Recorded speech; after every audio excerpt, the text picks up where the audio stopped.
Cocher Lomidé, bonjour. Bonjour. Ça va bonne. Ça va très bien. Alors, c'était prévu que 30 juin à l'élo, il fêtait en Abande, qu'on a biso en Afrique du Sud. Mais vous avez en Kinshasa. Non, d'abord qu'il n'a pas fêté, d'abord qu'il n'a pas salamusala. Oui. On a bêta concernant et tombé na date le 30 juin. D'abord, nous profitons, on appelle ça tous mes compatriotes montés et puis nous souhaitons jour où il y a célébration, il y a indépendance de il y a bien dans la paix, quand bien même les Sengoza peut-être partout, mais nous souhaitons de partout. Vraiment un jour heureux, il y a célébration il y a 30 juin, indépendance à Congo. Donc il était prévu que les autres allaient en concert en Afrique du Sud, mais ce qui s'est passé, concert ils ont reporté. Mais ils ont reporté. Le temps de fixer certaines choses. On a profité de l'Afrique du Sud, et surtout Kaya Moucha. Non, remarquable. Et moi, remarquable. Donc là, ça s'est appelé Joseph Berthier. Il y a entre l'Afrique du Sud ou bien Lubumbashi, toujours Joseph Al Pacino, on a appelé Mbote Makasi. Producteur et événement en Afrique du Sud. Quand Moussa qui il n'avait pas arrangé que Masolone qui n'était pas Souka. Pour éviter quoi que ça, les mis un rendez-vous manqué là. Si, ça a gagné surtout pour qu'il y ait un Souka. Sauf que phénomène combattant. Ok. Tout le monde a fait le programme sans que y a moyen pour interférer quoi. Et pour aller au total l'élo internet il fallait que le lobby de Moïse Mbi habite na Bruxelles. J'espère vraiment qu'il habite qui. Mais na Libanda avant concert la vidéo il faut pas bêta boyna boye de on a téléphone réseau à la caca. Mais contexte musique pardon s'il vous plaît. Donc Moïse Mbi il fallait bêta nous souhaitons qu'ils aient la bêta qui j'espère qu'il bêta qui mais quand même on a tiré quand même attention à bandeko bazolanda biso na yoki bandeko ba combattant au bazaki wana na reconnaître même leader ya kala ya Suède il passe à Kiwana. Maman moko bazoya na ba bien na ba basi basomba ki avant. Siko nazoyo ka pezo ka na pena na vidéo. Yetikai abino bibino poso abino ba solite. Muso ateo tikai. Ozuma te on fasa muta Nigeria. Muta Nigeria wana muso muta Burundi. Donc bango ba leka ba kota. Mais me poser question na bi il pas.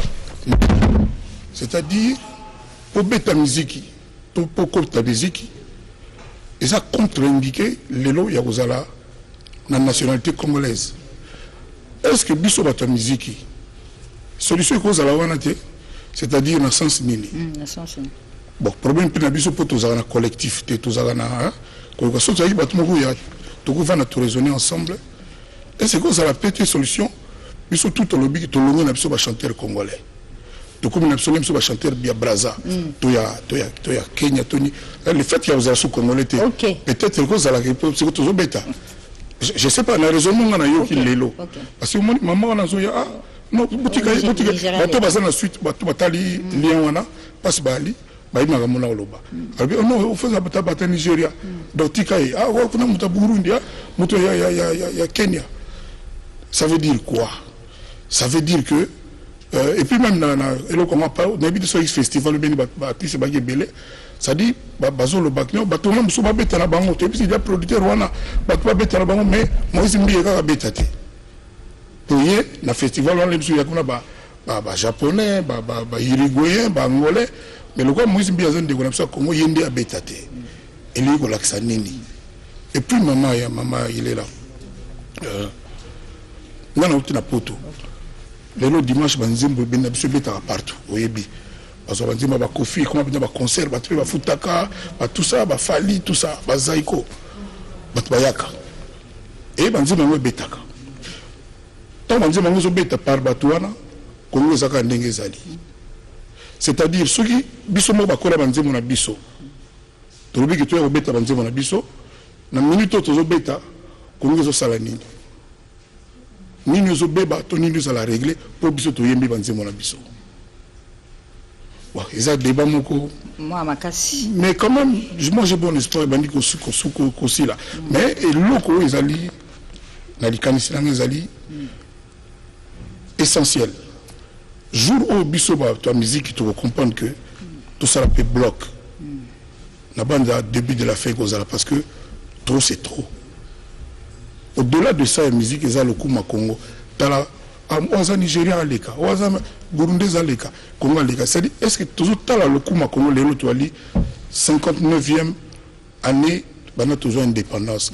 Est-ce que l'indépendance, on a biso mon côté congolais, on a toujours spolié, toujours aliéné, toujours niatango na makolo. Et nous, koloba nini. Toujours est-il que nous avons moto na loba depuis kala. La revendication et ça qui a bien. Et ça qui a bien sûr, qui va bien, au moins qui base la raison, que le peuple a souffert, que boue, que boue, qui a bien.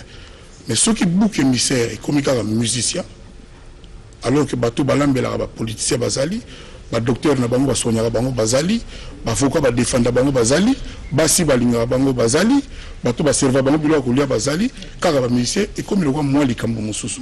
Tina niveau que moi personnellement Kofi Olomide n'a répété bato bayebi tine komike Kofi nganaza nani yango na Congo tiko matina ba mama na ngai banini c'est-à-dire kombango ya ndenge nini bato na mususu bazako ko kanza kombana zaka ko finga ko finga baninga ko loba mabe pona nga bazo bebisa idéal ya ba combattant c'est-à-dire eloko ba bandaki nango. Nous avons besoin de makasi na tia pancarte na beta. Pe na osenga na bandeko na ba collègue so ba yokanga to sala ngona bongote na makasi. Il faut que kimia ezala na katia mutema nyoso ya congolais tout bandeko na so ba combattant un jour il faut ba vendre batala que après tout ça sert à quoi? Tout ça la boy. To peksa kaka ba misi ba sala musana bango ça sert à quoi? Et ce jour bimate lokola mutema mabe lokola jalousie. Parce que nous sommes dans la vidéo, on a concert à même 80 €. Ah, oui, 80 €. Problème n'est pas wapi. Problème, il y a Congo na 80 € et Zawapi. Au moins, la canne est à Moïse-Mbie. Celui qui croit que ça la bloc un jour, tout lobby ensemble. Mais qu'est-ce qu'il faut? Il faut attendre quoi pour faire ce bloc-là? Il faut attendre Balolendo et Longwa. Les rois de Boye, les seigneurs de Boye et Salaté. Et ça peut prendre du temps. Humilité, non. Et c'est le voyage. Initiative. C'est-à-dire,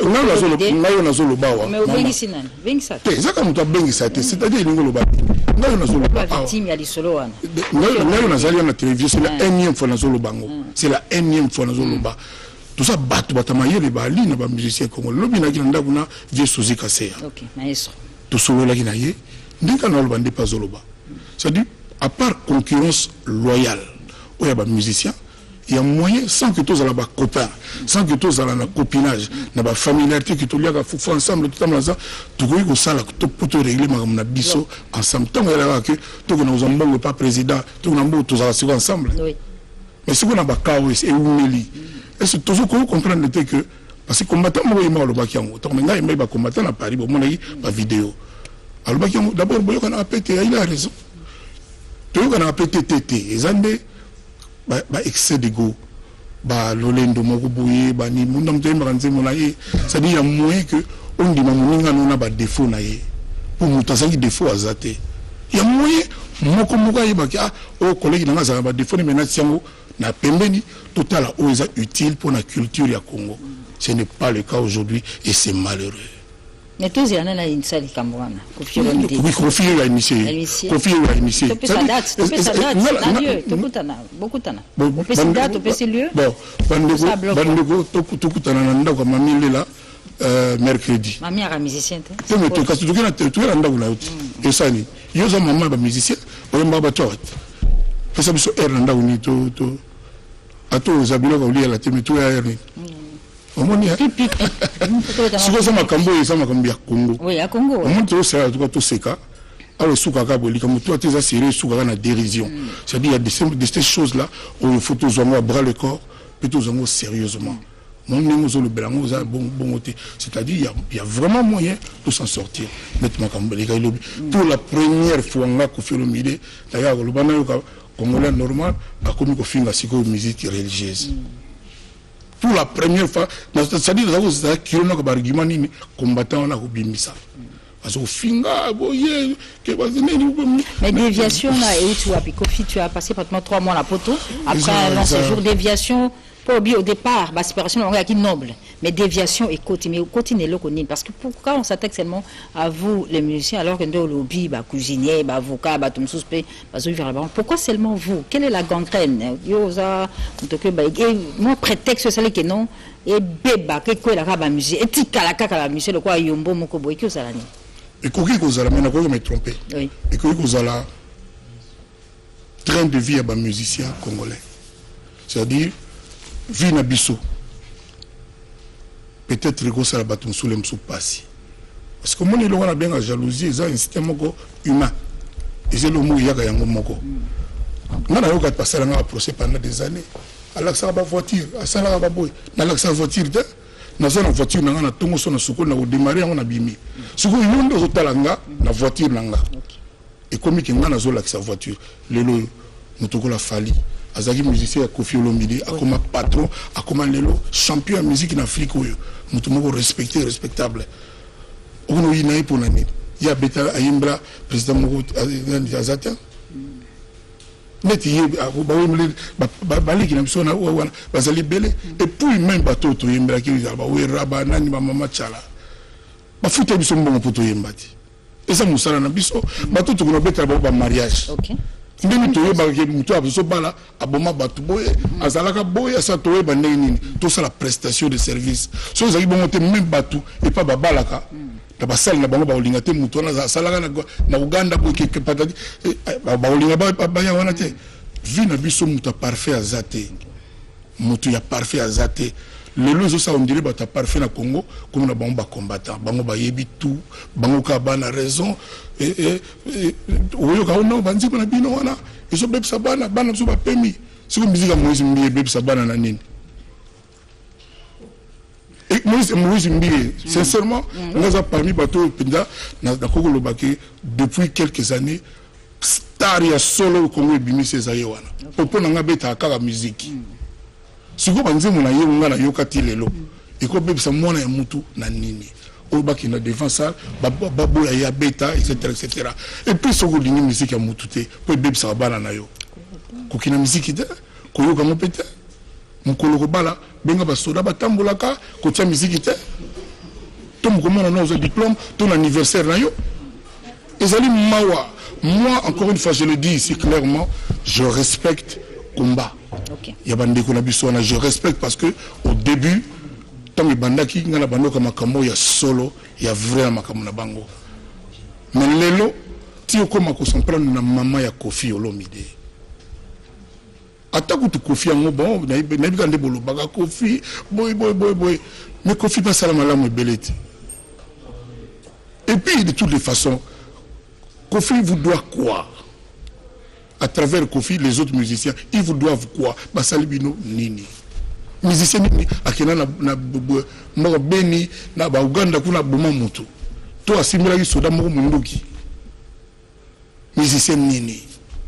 Comme on dit que benga action ngana otana honneur ya Congo pour ngani ngeza boygo na utiko la kisa sans que nous beta na France na Paris na zaka Kofi so na lobby oya zaka boy eza bona boyité na kei obana mona na bili ba film mususu bato ba la ngaba ba filma pour na sens wana ça dit ngolo ba na sali ata playback te na kena na poto na sali bato tout ba mona ina tina na loba ezalité pour vous dire quoi? Pour vous dire que na koki pe ko vana na nga biso pe la musique to vana na biso to beta quand to beta to vivre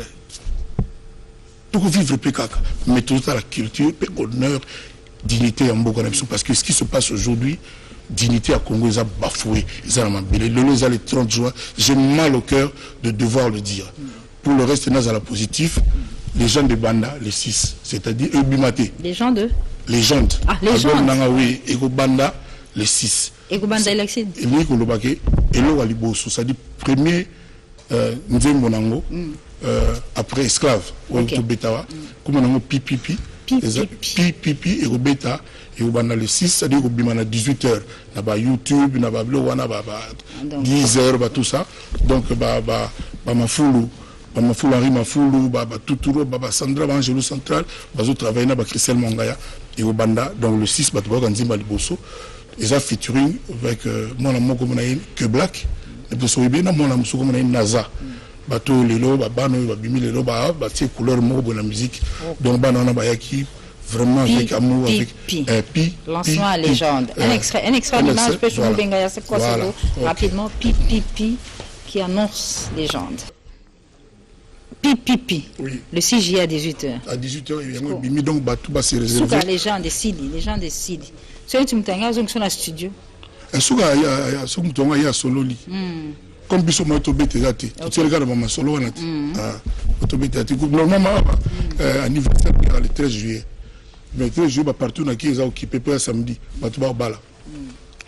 Il y a un autre le 12. Le 12 juillet, à Rotana. Mais si on a coach hôpital, mais si on a coach hôpital, on a rendez-vous à l'hôpital. Non, rendez-vous, on a fait 3-4 jours. On a photo, toi. Il faut qu'on est on est déjà sérieux. Oui, sérieux. Mais nous, tout le monde a poto toi, on a ça qui a beau, franc-congolais qui est patati patata. Merci pour ce plaidoyer. Tu as un peu de ça, master, Kala, na Bandaka, na Kaya Kayamusha, na Joseph Berthier, na Péry Seliman. Donc le mouvement, on a balé belé. Être grand et. Titi Tibola, et puis Moutouma, on a bossé, on a été Chirac Makayabou. Chirac Makayabou, na Pessé Mbote, son nom était Guy Bouchiri. Guy Bouchiri, il y a Jacques, comme on voit, donc millionnaire en héros. Na Braza Hugo Londele, et puis, on a fait sa félicitation, Makassi. Na jeune marié, Moka Bali Mikolo, il y a Balagi mercredi, comme on a eu Vincent Gomez. Moi, on a mis Nangaï, il y a l'université de Bordeaux. Donc mon ami Alexis Vincent Gomez n'a pas essayé. Tes pronostics pour la léopard, Dieu de Nazareth. Pour la léopard. Vincent n'a pas essayé félicitations. C'est le jeune marié le plus beau, le plus sage. Il y a le Bilangaï Boye. Ce qui est aux alliés, solidarité. Si on n'est pas solidaire, Congo est comme un solitaire. C'est-à-dire Congo est comme un local là, et Zanga et Kelela. Il faut biso surtout biso ba musicien tous là solidaire. Occasion penia au Laxango, il y a un aboussé important au Tombo Kelangai. On est arrivé à la fin. On est arrivé à la fin. C'est la fin de cette émission. Merci à Kofi Robit. Au revoir.